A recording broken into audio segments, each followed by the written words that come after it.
Hello दोस्तों, कैसे हो आप सभी। उम्मीद करता हूँ अच्छे होंगे, स्वस्थ होंगे, मस्त होंगे। ठीक है दोस्तों, मैं आप सभी का स्वागत करता हूँ आपके इस चैनल में। तो आज के इस वीडियो में हम देखने वाले हैं हिंदी के वायरल प्रश्न पत्र को। ठीक है, जो आपके 2023 में जो बोर्ड एग्जाम होंगे, तो हिंदी के आज वायरल प्रश्नों को देखेंगे। ठीक है, हमारा रहेगा आज, जिसमें इसको आप पढ़ के आप 95% अंक पक्का ला सकते हैं। ठीक है, 100% ही आएगा। तो चलते हैं, चलिए क्वेश्चन की तरफ। तो दोस्तों, प्रश्न को देखने से पहले हम इसको इंस्ट्रक्शन को थोड़ा सा पढ़ लेते हैं। ठीक है, देखिए यहाँ क्या लिखा हुआ है। सभी इस प्रश्न पत्र में 4 खंड है। सभी प्रश्न अनिवार्य है। प्रश्नों की कुल संख्या 40 है। सभी प्रश्न के लिए 1 अंक निर्धारित है। ठीक है, प्रश्नों के 4 विकल्प दिए गए हैं। इनमें से सही विकल्प का चयन करें। गलत उत्तर के लिए कोई भी अंक नहीं काटे जाएंगे। इस चीज का ध्यान रखिएगा दोस्तों। ठीक है, हालांकि गलत नहीं करना है। गलत कीजिएगा तो आपका नंबर कम होगा। ठीक है, गलत के लिए अंक तो नहीं काटेगा, लेकिन नंबर कम होगा, आप ही का घाटा है। ठीक है, तो आइए अब हम क्वेश्चन को देखते हैं दोस्तों। तो दोस्तों, ये आपका खंड का है। ठीक है, मैं इसको पहले बताता हूँ, उसके बाद आगे का देखता हूँ। ठीक है, तो देखिए, इसको पहले पढ़ना होगा दोस्तों। गद्यांश में उसी में उसका आंसर छुपा हुआ रहता है। ठीक है, इसमें जो आपको क्वेश्चन आएंगे ना, तो यहीं से आएंगे। ठीक है, तो इसको आपको सबसे पहले अच्छे से पढ़ना होगा, तब जाके आप इसको समझने सकिएगा। तो आइए थोड़ा सा इसको पढ़ लेते हैं। ठीक है, हालांकि मैं इसको पूरा नहीं पढ़ूंगा क्योंकि वीडियो बहुत ही लंबी हो जाएगी। ठीक, तो देखिए यहाँ से, घड़ी की टिक टिक हमसे कुछ कहती है, उसकी निरंतर सरकती हुई सुइयां कह रही है समय जा रहा है, कुछ कर लो, कुछ कर लो। जो क्षण एक बार में चला गया वो कभी लौट कर नहीं आता। ठीक है, एक बार एक व्यक्ति ने महात्मा गांधी से पूछा, जीवन में ऊंचा उठने के लिए किसी को सबसे पहले क्या करना चाहिए, शिक्षा, शक्ति या धन संग्रह। गांधी जी ने उत्तर दिया, यह वस्तुएं जीवन में उठने में सहायक अवश्य होती है, किंतु मेरे विचार से एक वस्तु का सबसे अधिक महत्व है, और वह है समय की परख। ठीक है ना दोस्तों, बात आ रही है आपको समझ में। ये आपका गद्यांश है दोस्तों। ठीक है ना, ऐसे ही आपका वहां पे दिया हुआ रहेगा, आपको उसी में आपका आंसर ढूंढना है। तो मैं आप देखिए आपको क्वेश्चन बताता हूँ। ठीक है, इससे रिलेटेड कैसे क्वेश्चन आते हैं, तो आइए देखते हैं उस चीज को। तो देखिए दोस्तों, हमारा पहला क्वेश्चन है, यहाँ से देखिए, ये 1 नंबर का क्वेश्चन है दोस्तों। ठीक है, देखिए, घड़ी की निरंतर सरकती हुई सुइयां क्या कहती है। ए नंबर में ऑप्शन है कुछ आराम कर लो, बी नंबर है घूम लो, सी नंबर है नाच लो, डी है कुछ कर लो। तो देखिएगा दोस्तों, इसका आंसर आपके इस गद्यांश में ही छुपा हुआ है। मैं आपको दिखाता हूं अभी। ठीक है, रुकिए। तो देखिए दोस्तों, यहीं से आप देखिए, इसको पढ़ ली, इसी लाइन को पढ़िए। घड़ी की टिक टिक हमसे कुछ कहती है, उसकी निरंतर सरकती हुई सुइयां कह रही है, समय जा रहा है, कुछ कर लो, कुछ कर लो। जो क्षण एक बार में चला गया वो लौटकर कभी नहीं आता। बताइए समझ में दोस्तों, यहाँ से क्या कह रहा है। आपका ऑप्शन में ही वाला है। देखिए ऑप्शन, अब मैं आपको फिर से दिखाता हूँ। तो यहाँ से इसका आंसर क्या होगा दोस्तों, घड़ी की निरंतर सरकती हुई सुइयां क्या कहती है, कुछ कर लो। ठीक है, तो इसका हमारा सही आंसर होगा ऑप्शन डी, कुछ कर लो। ठीक है, अब देखिए क्वेश्चन नंबर 2 को देखिए। गांधी जी ने किस वस्तु का अधिक महत्व बताया है। इसका भी आपका आंसर किस में छुपा हुआ होगा, आपके इस गद्यांश में ही छुपा हुआ होगा। मैं आपको बताता हूं। ठीक है, तो दोस्तों आप इस लाइन को पढ़िए। ठीक है, गांधी जी ने उत्तर दिया, यह वस्तुएं जीवन में उठने में सहायक अवश्य होती है, किंतु मेरे विचार से एक वस्तु का सबसे अधिक महत्व है, और वो है समय की परख। ठीक है, तो इसका सही आंसर क्या होगा, समय की परख। ऑप्शन में अगर है तो देखिए, इसका क्वेश्चन नंबर 2 का सही आंसर देखिए, यहां से ऑप्शन सी देखिए, समय की परख। ठीक है ना, यहां से बात आई समझ में। क्वेश्चन नंबर 2 का आंसर होगा आपका सी नंबर। ठीक है, अब देखिए क्वेश्चन नंबर 3। क्वेश्चन नंबर 3 है आपका, जीवन की कुंजी क्या है। तो इसका भी आंसर आपका इस गद्यांश में ही होगा दोस्तों। आइए इसको भी देखते हैं। तो दोस्तों, इस लाइन को पढ़िए आप। देखिए, हमें समय का मूल्य समझना चाहिए, साथ ही समय के अनुसार काम करना चाहिए। ठीक है, जीवन की यही कुंजी है। ये लाइन को आपने पढ़ लिया, तो यही तो आपके क्वेश्चन में पूछा गया है। ठीक है, तो हमें क्या करना चाहिए, समय के अनुसार काम करना चाहिए। यही हमारा क्या होगा, आंसर होगा। तो देखते हैं आइए ऑप्शन में क्या क्या दिया हुआ है। तो देखिए दोस्तों, यहां से हमारा देखिए ऑप्शन सी देखिए, सॉरी ऑप्शन डी को देखिए, समय का मूल्य समझकर काम करना। यही हमारा सही आंसर होगा। ठीक है दोस्तों, बताइए समझ में। अब देखिए क्वेश्चन नंबर 4 को देखिए। अधिकतर व्यक्ति जीवन के अमूल्य क्षण किस प्रकार खो देते हैं? तो इस क्वेश्चन के लिए इस लाइन को पढ़िए दोस्तों। अधिकतर व्यक्ति सोचते हैं कि कोई अच्छा समय आएगा तो काम करेंगे, इसी उधेड़बुन में वे जीवन के अमूल्य क्षणों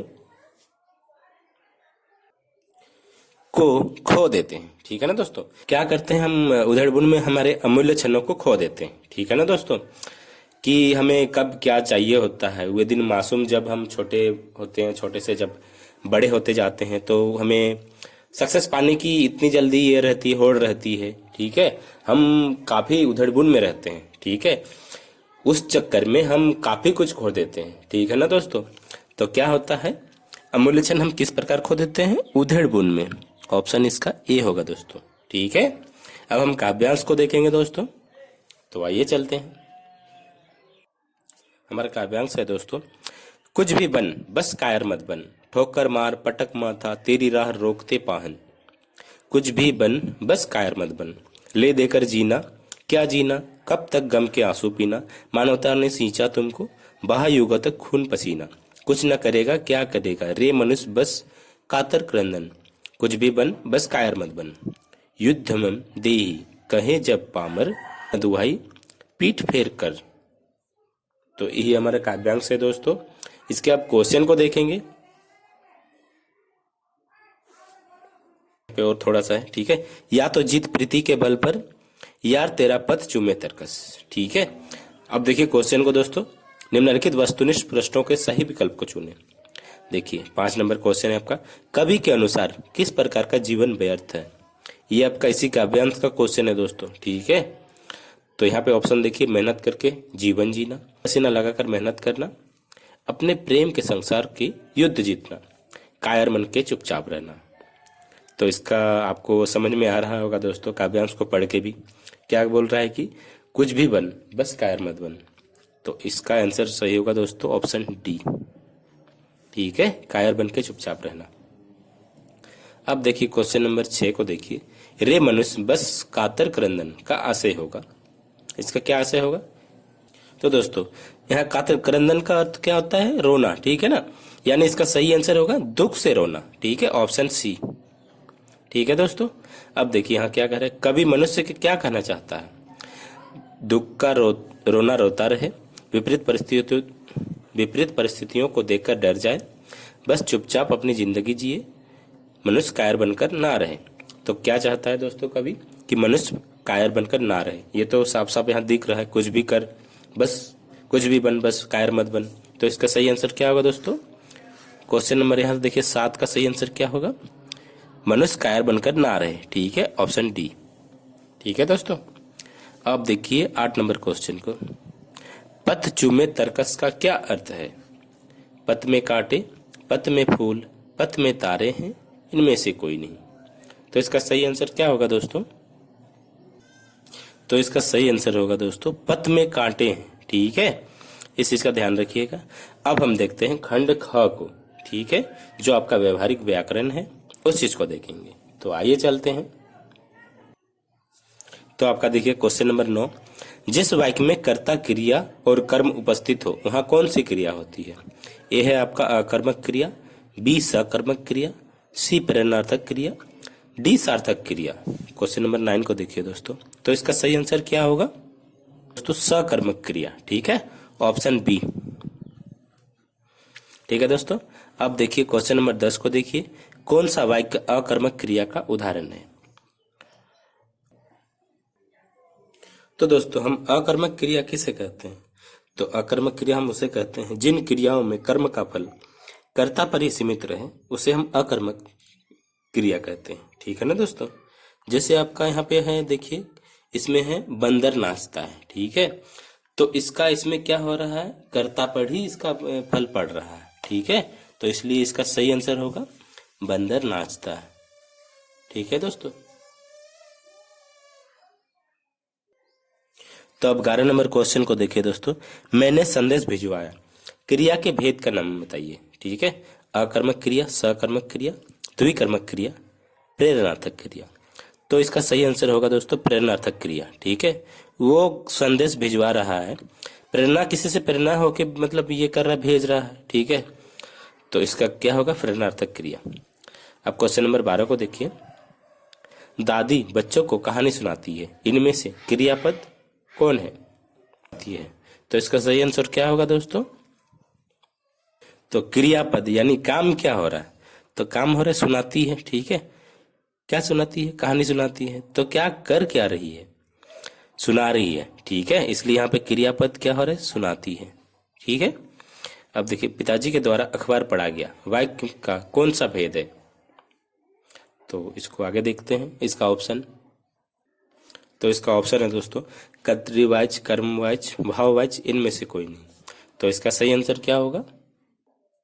तो इसका सही आंसर होगा दोस्तों कर्मवाच्य, ठीक है, क्योंकि वो काम कर रहे हैं, ठीक है ना। अब देखिए यहाँ से क्वेश्चन नंबर 14 को देखिए। कर्तृवाच्य वाक्यों में कर्ता के कार्य ही क्या होती है?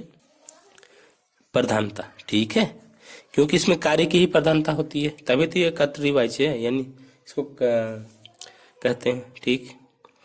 अब देखिए 15 नंबर, गर्मियों में खूब आम खाया जाता है। तो इसका सही आंसर क्या होगा? ऑप्शन में कर्मवाच्य है, ये कौन सा वाक्य है? ये बोला गया है भाववाच्य, ठीक है दोस्तों, ऑप्शन बी। अब देखिए क्वेश्चन नंबर 16 का देखिए। यथाशक्ति कौन सा समास है? अव्ययीभाव समास, कर्मधारय समास, तत्पुरुष समास, द्वंद्व समास। तो ये कौन सा समास है दोस्तों? तो ये है आपका अव्ययीभाव समास, ठीक है। 16 नंबर क्वेश्चन। अब देखिए 17 को। दो या दो से अधिक पदों के मेल को क्या कहते हैं? तो क्या कहते हैं दोस्तों? उसे समास कहते हैं, ठीक है, ऑप्शन बी। अब देखिए 18 नंबर क्वेश्चन को देखिए। जलज का अनेकार्थी नहीं है, जलज हम किसे कहते हैं? जलज। इसका ऑप्शन है कमल, मोती, मछली, बादल। तो इसका सही आंसर होगा दोस्तों बादल, ठीक है, क्योंकि ये प्राय मछली जल में रहते हैं, कमल भी जल में ही रहता है, मोती भी आपको मोती जो मिलता है वो सीप के अंदर, वो भी जल में ही रहते हैं, ठीक है। अब देखिए 19 नंबर क्वेश्चन को। समुच्चयबोधक अव्यय के दो प्रमुख भेद कौन कौन से हैं? तो इसका सही आंसर होगा सरल और संयुक्त, ठीक है। तो 20 नंबर क्वेश्चन को देखिए दोस्तों। विद्यार्थी अध्ययन डेश सफल नहीं हो सकते, तो क्या होगा दोस्तों? रिक्त स्थान में उचित अव्यय होगा के बिना, निकट, कब, और। तो इसका सही आंसर क्या होगा दोस्तों? के बिना। आप सेंटेंस को देखिए। विद्यार्थी अध्ययन के बिना सफल नहीं हो सकते, ठीक है, तो होगा ये के बिना, ठीक है। अब 21 को देखिए। मिश्र वाक्य में एक प्रधान उपवाक्य और शेष कौन सा उपवाक्य होता है? तो इसका सही आंसर होगा दोस्तों आश्रित उपवाक्य, ठीक है। अब हमारा क्या होगा? अब हमारा क्या हो गया? व्याकरण वाला पोर्शन समाप्त हो गया, ठीक है। अब हम पठित गद्यांश को पढ़ेंगे, ठीक है, देखेंगे। जो आपको बुक में जो रहता है उस वैसे ही आपको गद्यांश यहाँ पे दिया हुआ रहेगा, ठीक है। पहले हम क्या देखें? अपठित गद्यांश को, जो हमने कभी पढ़ा नहीं है उसको, ठीक है दोस्तों। अब हम पठित गद्यांश को देखेंगे, तो आइए देखते हैं उसको। कि प्रस्तुत गद्यांश को पढ़कर उचित विकल्प का चयन कीजिए। सबसे पहले इसको पढ़ना होगा दोस्तों, और जो आपको इससे रिलेटेड क्वेश्चन रहेगा उसी से रहेगा, ठीक है, मतलब इसी गद्यांश से, ठीक है। तो देखिए, बाल गोविंद भगत मंझोले कद के गोरे चिट्टे आदमी थे। आपके जो 10th क्लास के जो हिंदी है उसमें आपका एक पार्ट है, ठीक है, बाल गोविंद भगत के नाम से, ठीक है ना। तो उसी का जो थोड़ा सा इसमें लिया गया है, थोड़ा सा पार्ट को लिया गया है इसमें, ठीक है।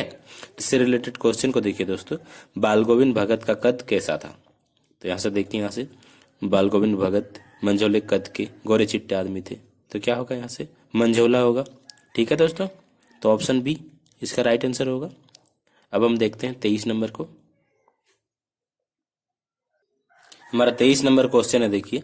बाल गोविंद भगत गले में कैसी माला बांधे रहते थे?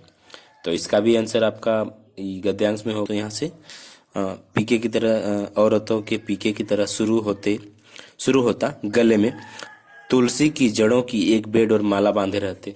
तो यहाँ से ऑप्शन में देखिए दोस्तों आपका होगा, देखिए, तुलसी की, ठीक है, तुलसी की माला पहने रहते। तो इसका सही आंसर क्या होगा? Option D. अब देखिए दोस्तों, हमारा ये नेक्स्ट पोर्शन है, ठीक है। यहाँ से देखिए, अमीरुद्दीन का जन्म डुमराव बिहार के एक संगीत प्रेमी परिवार में हुआ है। 5 6 वर्ष डुमराव में बिताकर वह नाना के घर ननिहाल काशी में आ गया। डुमराव का इतिहास में कई स्थान बनता हो ऐसा कहीं नहीं लगा। कभी फिर भी यह जरूर है कि शहनाई और डुमराव एक दूसरे के लिए उपयोगी है। तो इससे रिलेटेड क्वेश्चन है दोस्तों, अमीरुद्दीन का जन्म कहाँ हुआ? देखिए, तो यहाँ साफ साफ लिखा हुआ है, अमीरुद्दीन का जन्म बिहार के एक संगीत प्रेमी परिवार में हुआ। तो कहाँ हुआ? यहाँ से देखिए, जन्म यहाँ पे डुमराव लिखा है, देखिए। तो यहाँ से ऑप्शन बी को देखिए, डुमराव है आपका, ठीक है दोस्तों। अब देखिए, कौन कौन एक दूसरे के लिए उपयोगी हैं? कौन कौन एक दूसरे के लिए उपयोगी हैं? देखिए, शहनाई और डुमराव। यहाँ से देखिए, कभी नहीं लगा कि जरूरी है कि शहनाई और डुमराव एक दूसरे के लिए उपयोगी है। तो यहाँ से क्या होगा? ऑप्शन सी को देखिए, शहनाई और डुमराव, ठीक है दोस्तों। अब हमारा यहाँ से है, देखिए, पठित काव्यांश।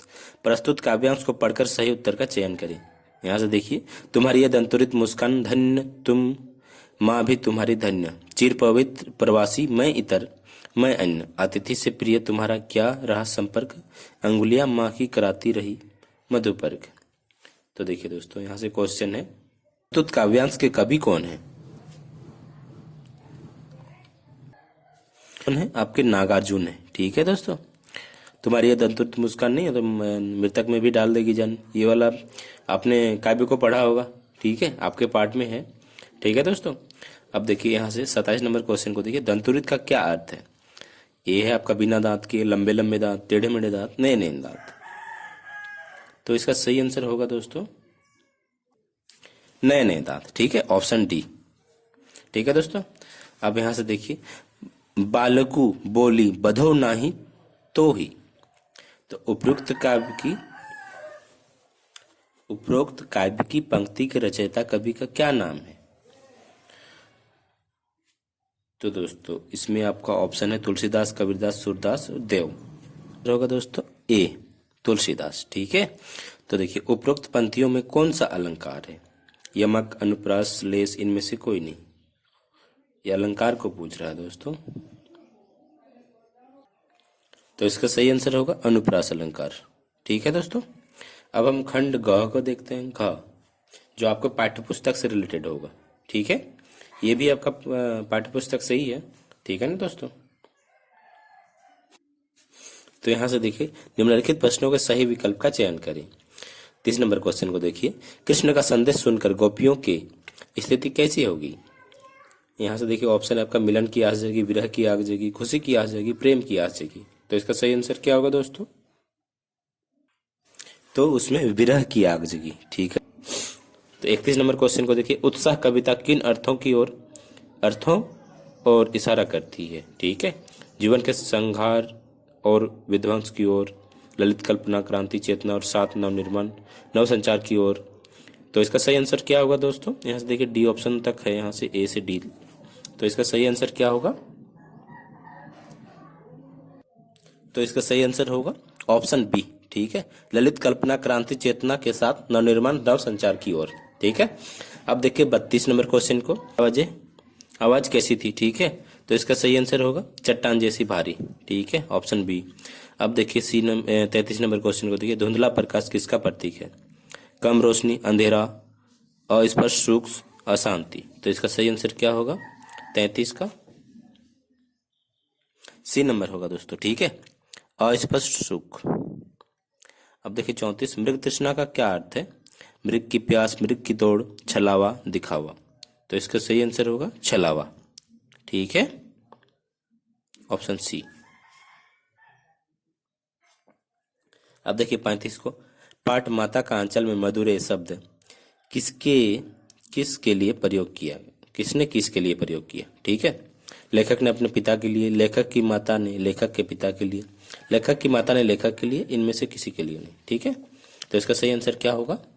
ऑप्शन बी, ठीक है, लेखक की माता ने लेखक के पिता के लिए मधुर शब्द का प्रयोग किया था, ठीक है। अब 36 नंबर क्वेश्चन को देखिए, मूर्तिकार ने अंत में मूर्ति के नाक के लिए क्या सुझाव दिया था? नकली नाक लगा दीजिए, मोहल्ले वालों की नाक लगा दी जाए, जिंदा नाक लगा दी जाए, पुरानी नाक लगा दी जाए। तो इसका सही आंसर होगा नकली नाक लगा दी जाए। ठीक है दोस्तों। अब 37 नंबर क्वेश्चन को देखिए। साना साना हाथ जोड़ी प्रार्थना लेखिका ने किस देश की युवती से सीखी थी? ये है आपका वर्मा की, श्रीलंका की, नेपाल की, चीन की। तो इसका सही आंसर होगा दोस्तों नेपाल की।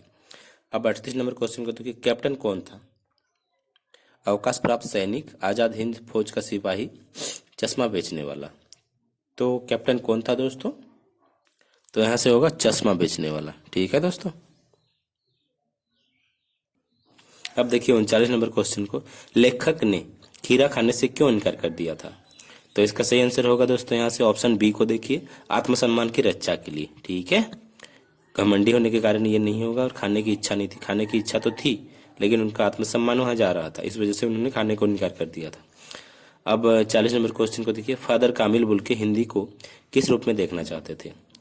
एक बोली के रूप में, सामान्य भाषा के रूप में, राष्ट्रभाषा के रूप में, अंतर्राष्ट्रीय भाषा के रूप में। तो जो कामिल बुल के थे ना, जो दोस्तों फादर कामिल बुल के, वो हिंदी को राष्ट्रभाषा के रूप में देखना चाहते थे। ठीक है, ऑप्शन सी। तो दोस्तों यहाँ से हमारा ऑब्जेक्टिव का सारा क्वेश्चन खत्म हो गया। ठीक है, मुझे उम्मीद है ये सारी चीज़ें आपको अच्छे से समझ में आई होगी दोस्तों। ठीक है, अगर आपको वीडियो अच्छा लगता है तो कृपया वीडियो को लाइक करें तथा अपने दोस्तों के साथ शेयर करें। मिलते हैं दोस्तों एक नए वीडियो में, तब तक के लिए अपना ध्यान रखें। Thank you.